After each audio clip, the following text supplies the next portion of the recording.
Welcome to Thursday morning on Bike Racing Without Mercy, and today it's an Ed Laverack special. And it does look as bad on paper as it will be in reality. Now, it's a 1.5 hour ride with just one 20-minute effort. But that 20-minute effort is an over and under, and a nasty over and under, because it comprises 2 minutes at 320 to 350 watts, 5 minutes at 290 to 320 watts, 3 minutes at 270 to 300 watts, and then another nasty 2 minutes at 320 to 350, followed by 8 minutes at 265 to 300 watts. And I'd estimate my FTP is around about 290 watts at the moment. So a hell of a lot of time spent above FTP, and we don't really drop below 4 watts a kilogram for me in the recovery. Now I've had well, it will soon be a 23-minute warm-up rather than a 20-minute warm-up, but literally just about to start the effort. 5 seconds away. And now, aiming for 350.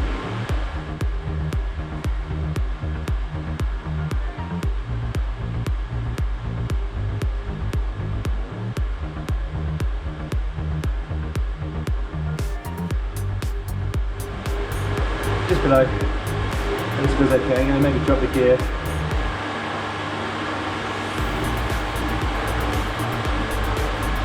Get the RPM back up towards 90.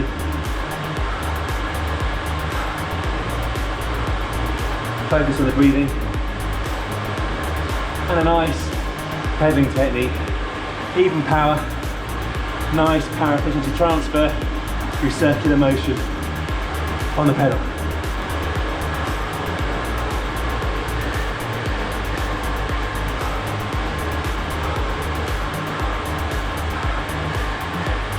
Yep, horrible Ed.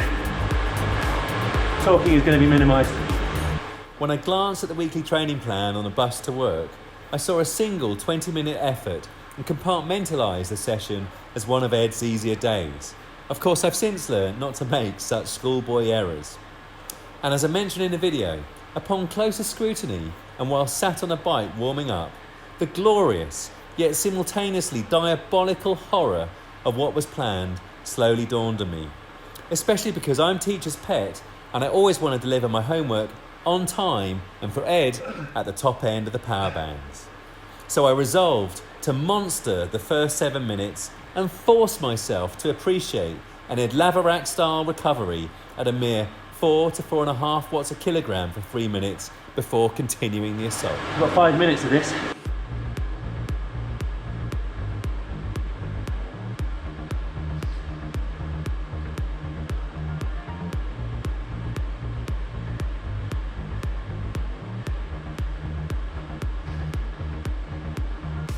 Thinking about Arnold Schwarzenegger, pain is my pleasure.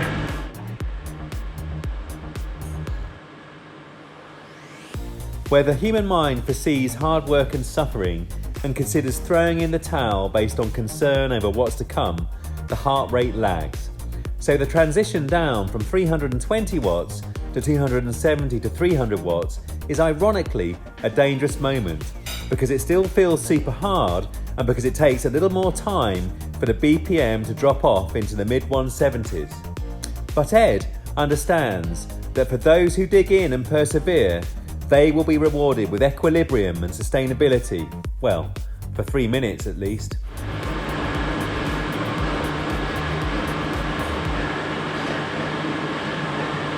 Just under a minute to go, before the 8 minutes.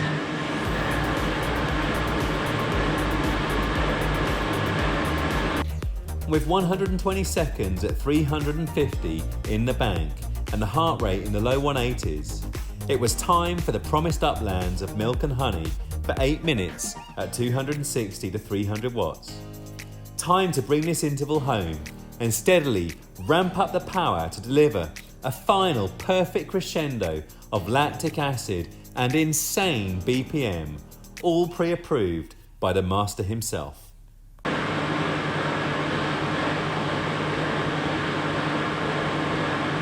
Really horrible.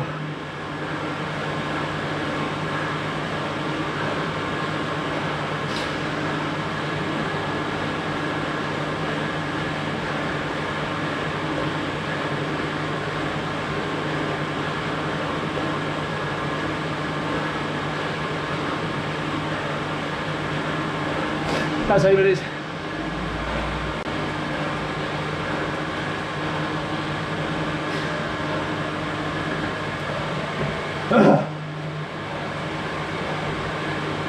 That was horrid.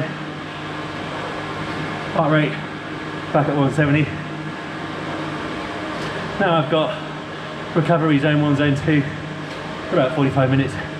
Probably less because I need to get to work. As ever, the training was done fasted. Amino acids, coffee, water. That was a max effort. And I'll actually report back to see what my 20-minute power was. Quite interested to see if I've exceeded the 313 watts from Saturday's race.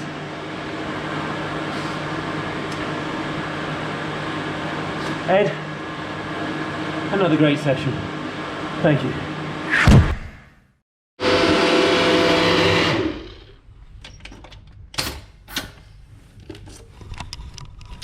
So the routine remains pretty much the same. I checked out also the 20-minute power, finding that really nasty over and under effort. It turned out to be 315 watts, which I'm quite happy about. Unfortunately, my weight has crept up a tiny bit this week, not sure why. It's now just under 66 kilograms. My eating hasn't changed, and if anything, I've been doing a bit more KMs on the bike. No rhyme nor reason, but maybe it'll come back down. So that means the watts per kilogram remains at 4.8. But obviously hoping to keep on improving the power and maybe bring the weight back down to just under 65 kilograms. We'll see. Anyway, I'm going to inhale the bagel with some peanut butter and jelly, and obviously the protein shake, and into work in what looks like disgusting weather. And I present to you what I hope will be the last of the disgusting weather for this year, anyway, this winter. It's that snow that's super wet and just doesn't settle. Horrible. Well, today is race day, and once again, for the third weekend in succession, it's going to be a virtual race for me, because the outdoor races have been cancelled. It's the second of 3 times in succession that the race organisers have cancelled outside due to the wind conditions being deemed too dangerous. And in the middle weekend, I personally stepped aside because I could see that the wind and the gusts were really beyond where I felt comfortable. So I'm going to fuel up. And Mark, I'm not using your Sainsbury's Taste of Difference rolled oats and obviously the nitroglycerine. I reserved that for outdoors. Instead today, I've mixed up a bit of protein shake. I'm going to chuck in a cup of the Quaker rolled oats, and I'm also going to have some sultanas. And I'll mix this all up very carefully, because as you can see, the bowl is overflowing, and obviously on the deck has been the almond milk.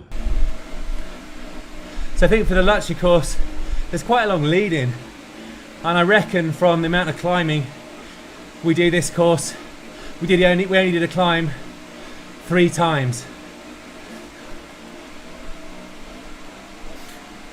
Come on, give me something decent. This is the story of my Zwift racing career. Even not being able to use the power-ups, or not getting a good one, or one at all. This isn't slow for a start, given we've got 3 ascents. I'm hoping I kind of ride myself into it.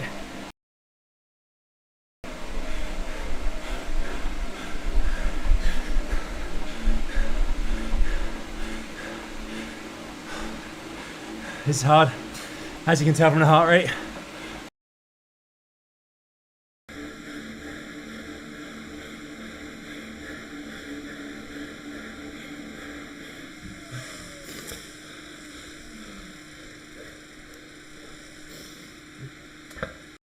And now for the post-race weigh-in. You can see here the weight is held pretty steady at just under 65 kilograms. I was drinking plenty during the live stream, so not too surprised about that. Also, I checked out Zwift Power. People have been saying during the live stream that the stats on Zwift Power were looking pretty good, and it turned out to be the case. My normalised power was 260 watts over just over 1 hour 40 minutes, and that's 4 watts a kilogram, so really happy with that. And also, I placed 3rd of the Cat A racers, beaten by 2 Cat A pluses, but I was also beaten by one of the Cat B racers, so 4th overall on Zwift Power, 5th on Zwift Companion. So once again, big thanks to everybody for their support, massive thumbs up, looking forward to the next live stream. Welcome to a freezing cold morning on Bike Racing Without Mercy and a continuation of Ed Laverack's polarised training programme. And his fiendish mind has cooked up something particularly nasty today, because on the deck we have race attacks. And basically the race attack training session is 1.5 hours, and it comprises 5 big blocks of 3-minute efforts. Now each individual block of 3-minute efforts comprises 3 times 3-minute efforts, and each of those 3-minute efforts has a range of different power bands. It's too difficult to explain right now, and you can see here the complexity. I've actually had to write down the different power ranges on my stem. Bottom line is, I do 3 hard minutes, a minute recovery, 3 more hard minutes, a minute recovery, 3 more hard minutes, then 4 minutes of recovery. Boy, will I need that looking at those. Then I repeat 5 times. Very much looking forward to seeing whether or not I can hang with this training program, and you'll see the power on the on-bike footage.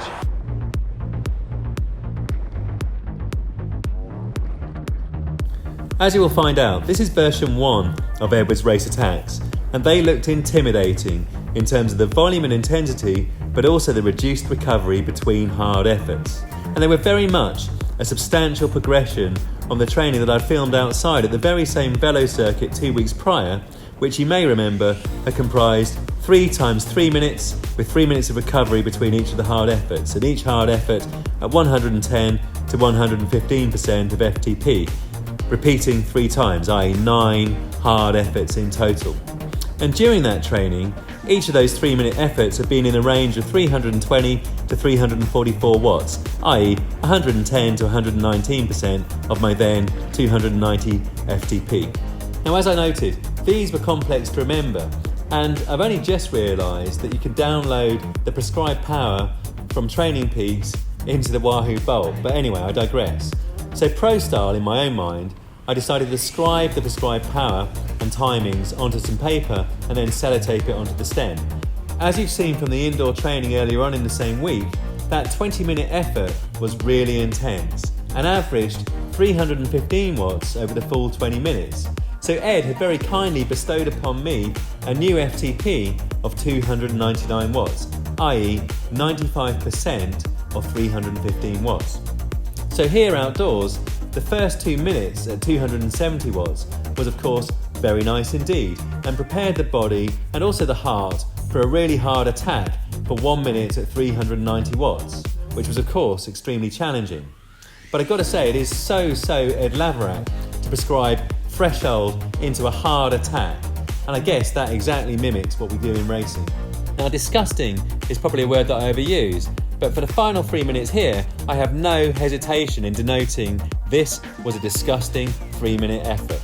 All of it at 300 watts or more, and with Ed paying attention to all the little details.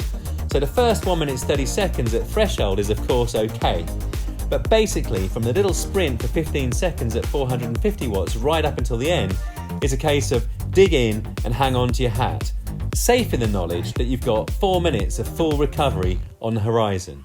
Okay, 5 minutes.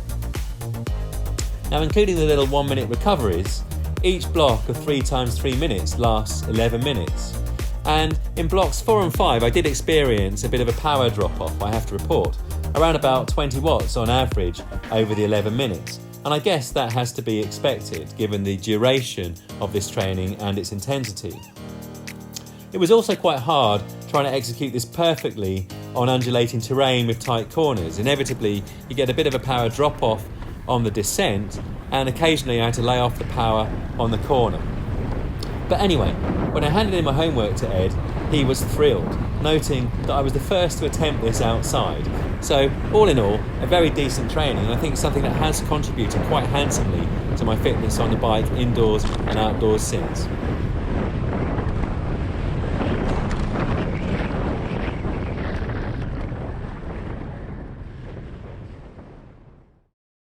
That was hard, Ed. Truly horrid. In fact, I had to take 5 minutes of recovery between each of the blocks, but I did complete all 5 of the blocks. Truly, truly disgusting. You can see average power 209 watts over about an hour and a half, because obviously there's a lot of soft pedaling during the 5 minutes of recovery between each of the 5 blocks, and the 1 minute recovery is between each of the sets of 3 minutes. But normalized power 266, that tells it all. Very high intensity session, very much aligned with the polarized, and I'm pretty sure that when I look at blocks 1, 2, 3, 4, 5, I'll see the kind of average power over each of those blocks just gradually dipping down and down and down, albeit I reckon I had a nice 5th block to finish with, and probably my best sprint where I topped out at around about 535 watts. Great training session, Ed. Now I need to clean my bike and recover. Now some will say that I probably get just a bit too much pleasure from a clean car, or indeed now a clean bike. But anyway, the Kanaga's looking lovely, especially now the sun's out. But I did just hone in there on the on-bike computer, because I wanted to show you the 50-50 left-right balance. And I'm really pleased with that, because the training was an hour and a half. We were hitting a lot of high-end power zones on undulating terrain. And I feel therefore that the training and focus on pedaling technique on Wattbike's hub is really starting to pay off. So long may that continue. We're back home safely, and I managed not to stack it on Tower Bridge Road today. So, progress.